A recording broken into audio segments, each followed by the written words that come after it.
ವಿಶ್ವಗುರು ವಿಶ್ವನಾಯಕ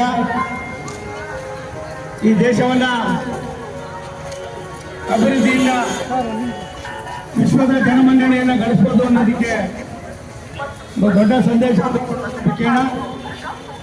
11 ವರ್ಷಗಳ ಕಾಲ ರಾಷ್ಟ್ರದ ಪ್ರಧಾನಿಗಳಾಗಿ 75ನೇ ಅವರ ಹುಟ್ಟುಹಬ್ಬವನ್ನು ದೇಶದ ಪ್ರತಿಯೊಬ್ಬ ಪ್ರಜೆಯೂ ಕೂಡ ಆಚರಣೆ ಮಾಡುವ ಸಂದರ್ಭದಲ್ಲಿ ತುಮಕೂರಿನ ರೈಲ್ವೆ ಸ್ಟೇಷನ್ನಲ್ಲಿ ನಮ್ಮ DRM ಸಭೆಯಲ್ಲಿ ನಮ್ಮ DRM ಅವರಿದ್ದಾರೆ,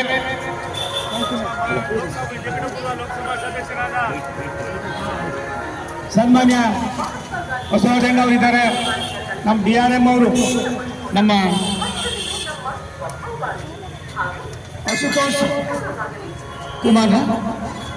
ಅಶುತೋಷ್ ಕುಮಾರ್ ಸಾಹೇಬ್ರು ಇದ್ದಾರೆ, ರೈಲ್ವೆ ಇಲಾಖೆ ಎಲ್ಲ ಅಧಿಕಾರಿಗಳಿದ್ದಾರೆ, ಹಿರಿಯರಾದ ಆಂಜನಪ್ಪನವರು ಇದ್ದಾರೆ.